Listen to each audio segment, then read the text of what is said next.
জয় শিবধাম। জয় শিবধাম।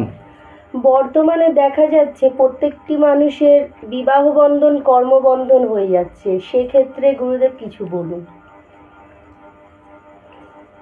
ভিডিওর শুরুতেই শিবধামের সকল ভক্তগণ শিষ্যগণকে শিবধামের তরফ থেকে অনেক অনেক আশীর্বাদ।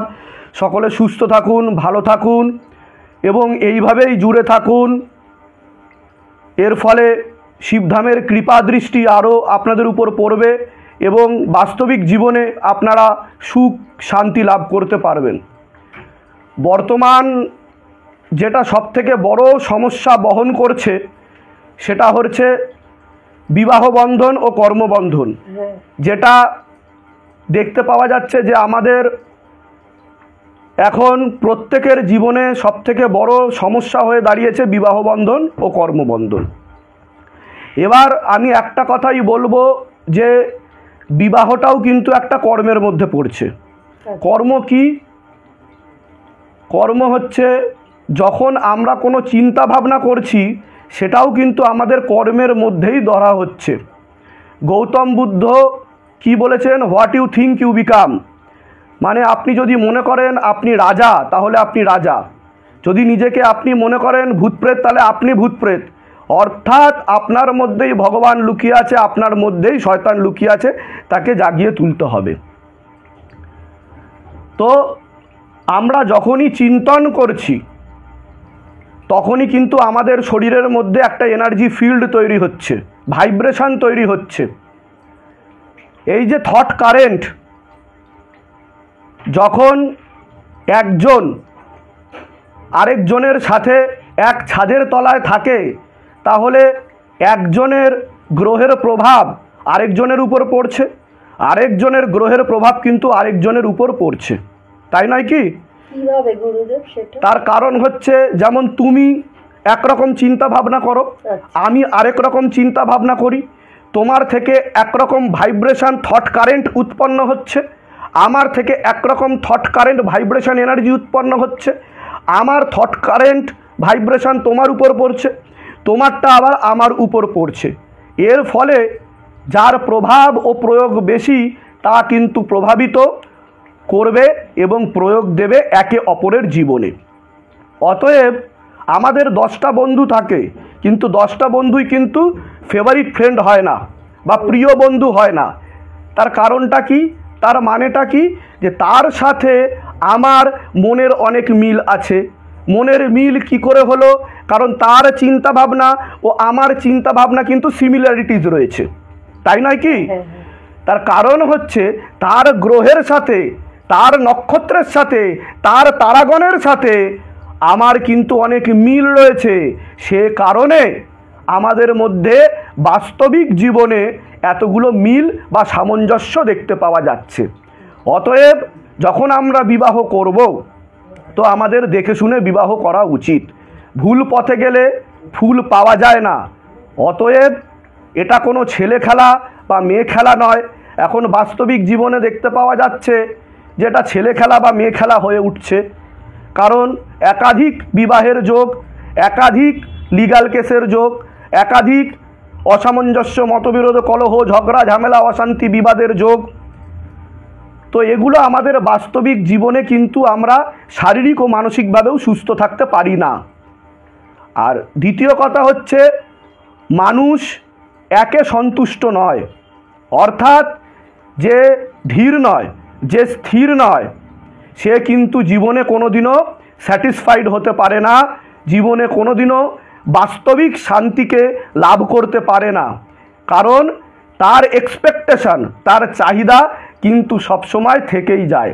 অতএব ভগবান শ্রীকৃষ্ণ ভগবদ্গীতায়, ভগবান শ্রীকৃষ্ণ ভগবদ্গীতায় কুন্তিপুত্র অর্জুনকে কি বলেছে? হে কুন্তিপুত্র অর্জুন, সেই আমার প্রিয় ভক্ত যে অত্যন্ত দুঃখে ভেঙে পড়ে না কান্নায় এবং অত্যন্ত আনন্দে খুব বেশি পুলকিত হয় না, যে সব সমস্যার মধ্যেও নিজেকে ধীর ও স্থির রাখার চেষ্টা করে। যেমনভাবে ঋতু পরিবর্তন হয়, সিজন চেঞ্জেস ঘটে, গ্রীষ্ম, বর্ষা, শরৎ, হেমন্ত, শীত, বসন্ত, ঠিক সেরকমভাবে আমাদের পরিবর্তন ঘটতে থাকে। কিন্তু আমরা যদি একাগ্র চিত্তে ধীর ও স্থির থাকি তাহলে কিন্তু বাস্তবিক জীবনে আমরা সুখ লাভ করতে পারবো। এবার বলি যে এতগুলো কথা আমি কেন বললাম। তার কারণ হচ্ছে আমরা হচ্ছে সনাতনী হিন্দু।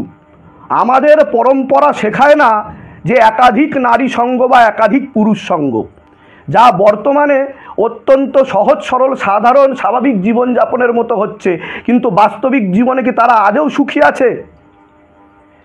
না। কাম, ক্রোধ, লোভ, মোহ, অহংকার, এটা হচ্ছে নরকের 5টা দরজা। এই দরজার মাধ্যমে কিন্তু আমাদের পতন ঘটে। আমাদের কোনোদিনও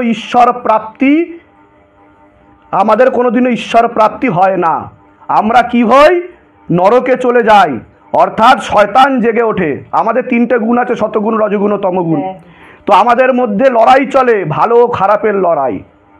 তো আমি যদি মেনে নিই যে ভগবান ঈশ্বর বলে কিছু নেই, তাহলে বিজ্ঞান কি বলে? প্রত্যেক ক্রিয়ার সমান ও বিপরীত প্রতিক্রিয়া আছে। তুমি যদি ভালো করো তাহলে তোমার ভালো হবে, তুমি যদি খারাপ করো তোমার খারাপই হবে। অতএব ভগবান শ্রীকৃষ্ণ বলছে, হে অর্জুন, আমি ভগবান, কিন্তু যেহেতু সব ভক্তরা আমায় ফলো করছে, আমি কিন্তু প্রত্যেক দিন, প্রতিনিয়ত, প্রতি মুহূর্ত কর্মে লিপ্ত থাকি আর সুকর্মে লিপ্ত থাকি। কর্ম আবার কয়েক প্রকারের আছে, সুকর্ম, কুকর্ম, অকর্ম, বিকর্ম। প্রকারভেদটা পরে বলবো, অনেক ডেপথ হয়ে যাবে, ভিডিও অনেক বড় হয়ে যাবে, ওইদিকে আমি যাচ্ছি না। হে অর্জুন, আমি যদি কোনো ভুল করি তাহলে এই বিশ্ব ব্রহ্মাণ্ড নষ্ট হয়ে যাবে, কারণ সবাই আমাকে ফলো করে। সুতরাং আমি তোমার সাথে দাঁড়িয়ে আছি। তোমাকে কর্মযজ্ঞে লিপ্ত হতে হবে। আর কর্মযজ্ঞের থেকে বড় কোনো যজ্ঞ নেই এই বিশ্ব ব্রহ্মাণ্ডে। অতএব তুমি ধীর হয়ে, স্থির হয়ে, একাগ্র চিত্তে নিজের মনকে আমার দিকে লাগাও। এই যে কাম, ক্রোধ, লোভ, মোহ, অহংকারের কথা বললাম, এটা আবার আমাদের পঞ্চ ইন্দ্রিয়র সাথে কানেক্টেড। আমরা ইন্দ্রিয় আসক্ত হয়ে পড়ি, আমাদের মনের মধ্যে অযাচিত ইচ্ছা আসে। ইচ্ছা থাকলেই যে তাকে পালন করতে হবে সেটা নয়, আমাদের জানতে হবে কোনটা ভুল কোনটা ঠিক। কারণ একটা কুকুর, ছাগল, বিড়ালের সাথেও কিন্তু তখন আমাদের কোনো পার্থক্য থাকবে না। কারণ একটা কুকুর, বিড়াল, ছাগলও কিন্তু বংশবৃদ্ধি করে, সেক্স করে, তাই নয় কি? তারাও খায়, তারাও ঘুমোয়, তারাও জীবন ধারণের জন্য লড়াই করে। তাহলে পার্থক্যটা কি? আমাদের উন্নত মস্তিষ্ক, আমরা বিচার বুদ্ধি সম্পন্ন মানুষ। মানুষের অর্থ হচ্ছে যার মান আছে আর হুঁশ আছে, যে অপমানেও ছোট হয় না, যে সম্মানেও নিজের বুক ফুলিয়ে বীরত্ব প্রকাশ করে না, সেই সব থেকে বড় ভক্ত। যে মাটি আর সোনার মধ্যে পার্থক্য খোঁজে না, সেই হচ্ছে সব থেকে বড় ভক্ত। অতএব তোমার জীবন সঙ্গী যেই হোক না কেন, তোমার জীবন সঙ্গিনী যেই হোক না কেন, তুমি একে বিরাজমান থাকো।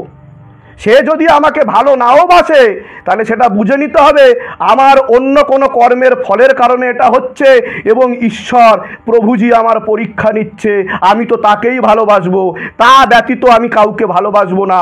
এটাই সমর্পণ, এটাই সংকল্প, এটাই ভালোবাসার আসল প্রতিজ্ঞার লক্ষণ, তাই নয় কি? তো আমাদের বুঝতে হবে, আমাদের সুখী হতে গেলে আমাদের মনকে ধীর করতে হবে, স্থির করতে হবে। না হলে আমরা কোনোদিনও বাস্তবিক জীবনে সুখ শান্তি লাভ করতে পারবো না। আর ঈশ্বরকে পাওয়া তো অনেক দূরের কথা, যে নিজেকে বুঝতে পারে না, সেই ঈশ্বরকে বুঝবে কি করে? আগে তো আমি আত্মাকে জানবো, তারপর তো পরমাত্মাকে জানবো, তাই নয় কি? তা আমরা সবসময় সুকর্মে লিপ্ত থাকবো। সংসারে সুখী হতে গেলে দোষ দেখো নিজের, এটা আমার কথা নয়, এটা মা শারদার কথা। অতএব দোষ যারই থাকুক না কেন, তো আমরা বলতে পারি কোনটা ঠিক বা কোনটা ভুল, কিন্তু তার মানে এই নয় যে আমরা আর্গুমেন্টে যাব, তর্ক করব। জীবনে তর্ক করে কেউ কোনোদিনও বড় হতে পারেনি। যে বুদ্ধিমান মানুষ সে কিন্তু তর্কে জড়ায় না। ঠিক আছে, যে জ্ঞানী মানুষ সে সব সময় কম কথা বলে এবং যতটুকু করা দরকার ততটুকু বলে এবং অন্য মানুষের কাছ থেকে জ্ঞান নেওয়ার চেষ্টা করে। ঠিক আছে, তো সচিতানন্দ ভগবান পরমেশ্বরের দিকে আমরা নিজেদেরকে লাগিয়ে আমরা আমাদের জীবনকে সঠিক করে গড়ে তোলার চেষ্টা করব। অতএব আমাদেরকে সবসময় এই যে বিবাহ বন্ধন হচ্ছে, এই যে কর্মবন্ধন হচ্ছে, তা নির্ভর করছে আমাদের উপর। বিশ্বব্রহ্মাণ্ডের পৃথিবীর এত বড় কোনো তান্ত্রিক নেই, এত বড় কোনো ভূতপ্রেত নেই যে আপনার ক্ষতি করে দিতে পারে।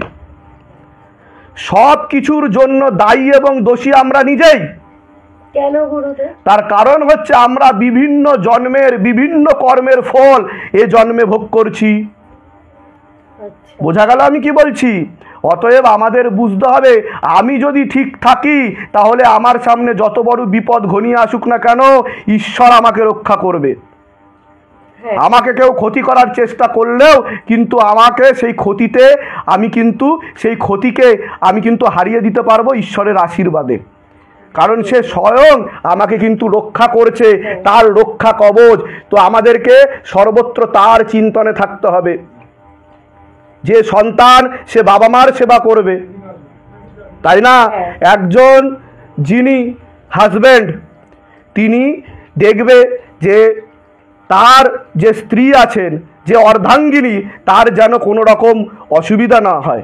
একে অপরকে শ্রদ্ধা করবে, রেসপেক্ট করবে। কেউ কারোর থেকে ছোট নয়, কেউ কারোর থেকে বড় নয়। একে অপরের সবার আগে বন্ধু হতে হবে। তো সেইভাবে আমাদেরকে চলতে হবে। আজকে শুধুমাত্র এই ইগোর চক্করে অনেক সম্পর্ক নষ্ট হয়ে যাচ্ছে। শুধুমাত্র একটা কথা, আমরা ঝুঁকবো না, কেউ কারোর সাথে ঝুঁকবে না। আরে এই বিশ্ব সমাজ কিসের মধ্যে রয়েছে?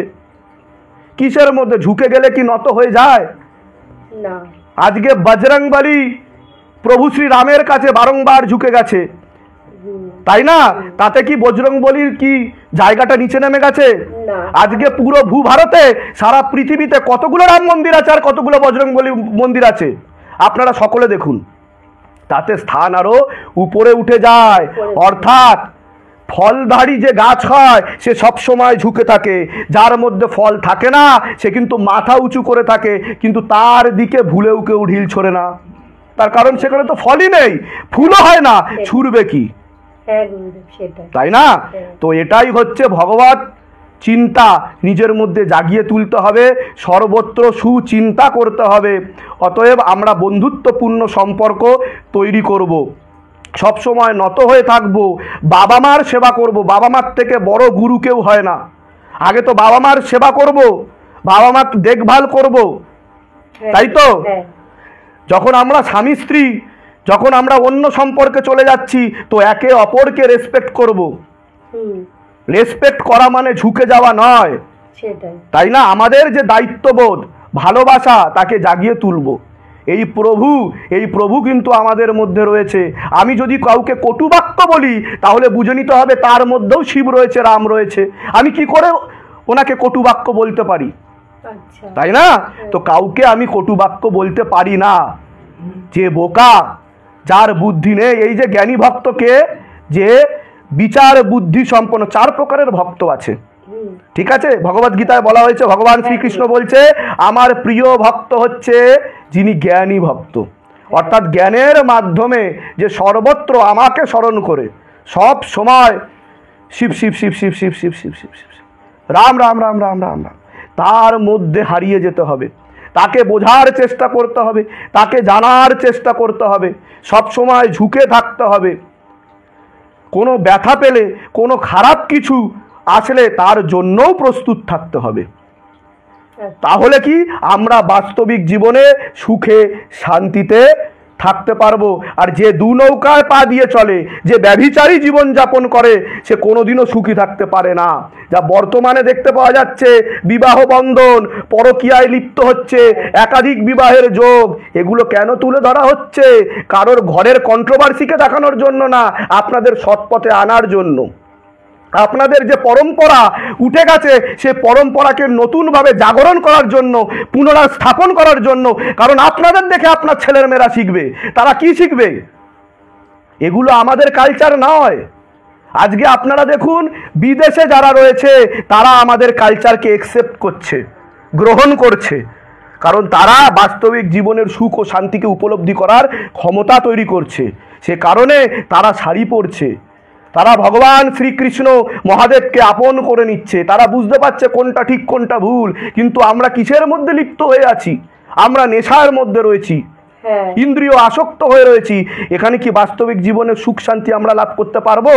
তো আমরা সুকর্ম করে যাব। আর সুকর্মই হচ্ছে সব থেকে বড় বড় ঈশ্বর সাধনা। আমি লাস্ট একটা কথা বলে শেষ করব। অর্জুন যখন কিছুই বুঝে উঠতে পারছিলেন না, ভগবান শ্রীকৃষ্ণকে ভগবদ গীতাতে জিজ্ঞাসা করেছেন, হে ভগবান শ্রীকৃষ্ণ, আমি তো কিছুই বুঝে উঠতে পারছি না, আমি তো ভয়ভীত হয়ে যাচ্ছি আপনার কথা শুনে। আমি এতদিন ধরে আপনার সাথে বন্ধুর মতো মিশেছি, হয়তো অনেক ভুল করে ফেলেছি, অজান্তে হয়তো আপনার এই স্বর্ণগাত্রে আমার চরণ স্পর্শ হয়ে গেছে, আমাকে ক্ষমা করবেন। আমি বুঝতে পারছি না ভক্তি করা বড় না কর্ম করা বড়, অর্থাৎ ভক্তিযোগ বড় না কর্মযোগ বড়। তা তখন ভগবান শ্রীকৃষ্ণ অর্জুনকে কি বলছে, হে কুন্তিপুত্র অর্জুন, ভক্তিও বড় কর্মও বড়, কিন্তু যদি দুটোর মধ্যে আমাকে একটি বলতে বলা হয় তাহলে আমি বলবো ভক্তির থেকেও কর্ম বড়। তুমি যদি আমার নাম নাও, তুমি যদি সর্বত্র সুকর্মে লিপ্ত থাকো, ভালো কাজে লিপ্ত থাকো, তুমি যা জানবে তোমার মধ্যে আমি সব সময় জেগে থাকবো। স্বয়ং কৃষ্ণ তোমার মধ্যে বিরাজমান হবে, স্বয়ং শিব ব্রহ্মা তোমার মধ্যে বিরাজমান হবে। কারণ বিশ্ব ব্রহ্মাণ্ডের প্রতিটি কারণ, যে সব কারণের কারণ, তা তোমার মধ্যে জেগে উঠবে। কোনো কিছুই কারণ ছাড়া হয় না, ঠিক আছে? সুতরাং সব থেকে বড় হচ্ছে কর্মযোগ, ভক্তির থেকেও বড় কর্মযোগ। তো সুকর্মে যে লিপ্ত থাকে সে কিন্তু আরও ঊর্ধ্বে থাকে। কিন্তু আমি তোমাকে বলবো, যদি কর্ম করতেই হয় তাহলে ভক্তিযুক্ত কর্ম করো, যে কর্মের মধ্যে ভক্তি রয়েছে, যা শিবধাম করছে প্রতিনিয়ত, তাই না? নামও শোনাচ্ছে, সেবাও দিচ্ছে, তার ফলে মানুষের মধ্যে আত্মসাক্ষাৎকার ঘটছে, সেলফ রিয়েলাইজেশন, নিজেকে নিজে বোঝার ক্ষমতা। সেলফ রিয়েল আই মানে আমাদের মধ্যে যে সত্যিকারের আমি আছি তাকে জানা ও বোঝার চেষ্টা। আশা করছি সবাই বুঝতে পারলেন আমি কি বলতে চেয়েছি। তো আমাদেরকে এইভাবেই এগোতে হবে। আর আমাদের পরম্পরাকে আমরা যেন হারিয়ে না ফেলি, তার জন্য আমাদেরকে দেখেই কিন্তু ছোটরা শিখবে। আমাদেরকে দেখে তাদের সাথে আমাদের নম্র আচরণ, ভদ্র আচরণ, ভালো আচরণ এগুলো করতে হবে। এর ফলে কি আমরা বাস্তবিক জীবনে সুখে শান্তিতে থাকতে পারবো, স্বামীর সাথে স্ত্রী ভালো থাকতে পারবে, স্ত্রীর সাথে স্বামী ভালো থাকতে পারবে, একে অপরের পরিপূরক হতে পারবে, এবং আমাদের কর্মজীবন অনেক ভালো হবে। এবং ঈশ্বরে যদি আমরা মন লাগাই তাহলে কিন্তু আমরা ভয় নাশ হয়ে যাব। মৃত্যু ভয় বিনাশক, তাই না? ভগবান মৃত্যু ভয়কে বিনাশ করে দেয়। কারোর মৃত্যু নেই, আমরা কেবলমাত্র জন্ম মৃত্যুর চক্করে রয়েছি। জয় শিবধাম। সকলে ভালো থাকুন। অনেক আশীর্বাদ ধামের তরফ থেকে। জয় শিবধাম।